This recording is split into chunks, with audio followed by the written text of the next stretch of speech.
until he saw that the handwriting on the medical report was identical to that of his ex-wife. The CEO suspects that the person who had donated the cornea to him was not his first love, but his ex-wife. At that moment, the woman had already been rendered unconscious by his first love, who had hidden her in the bathroom. The CEO discovered that the woman who had been sitting in the waiting area had vanished, and he excitedly ordered his assistant to find her as soon as possible. Little did he know that the woman had been taken by his first love to an abandoned, desolate factory. The first love's purpose in doing so was to exact revenge on the woman, because on her wedding night, the woman had sent the CEO a text message attempting to reveal that the cornea donor was not the first love. Unfortunately, the CEO, being drunk at the time, had fallen asleep and failed to see the message, which was promptly deleted by the first love. In order to prevent this secret from being exposed, the first love decided to make the woman disappear from the world. The woman warned that murder was illegal and reminded her that she was carrying the CEO's child. Hearing this, the first love became even more enraged. Just as the first love picked up an iron rod from the ground, the woman took the opportunity to unlock her phone and call the CEO, only to have the phone fall to the ground and be discovered by the first love. Meanwhile, the CEO noticed that the call from the woman had suddenly gone silent, and he immediately ordered his assistant to trace the location of her phone signal. When they hurried to the abandoned warehouse, they only found the injured first love sitting on the ground,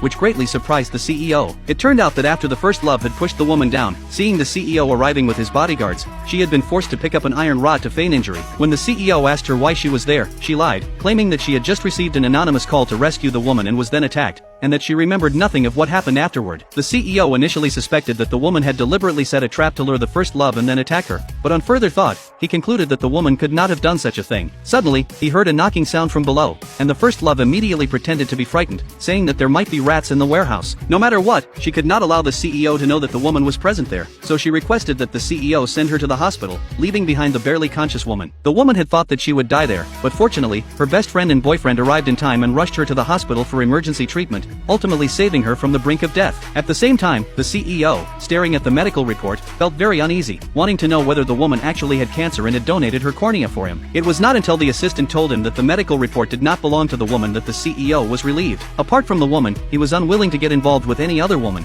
and even when his first love tried to have sex with him, he vehemently left the room. Suddenly, the woman called him to demand $300,000, because the money was needed to ensure the safe delivery of her baby. The CEO, however, not knowing the woman's true intentions and recalling her past betrayal, felt deep resentment and refused to transfer the money to her. The woman did not want her best friend to bear too much on her behalf, so she was determined to obtain the $300,000 from the CEO by any means. Thus, she had her best friend buy her a wig and then meticulously applied makeup before coming to the CEO's company. The CEO noticed that the woman, whom he had not seen for months, appeared even thinner, and she always wore sunglasses, which made him very curious. Desperate for the CEO to give her money, the woman knelt down and pleading. Seeing this, the CEO remembered the days when they once loved each other, and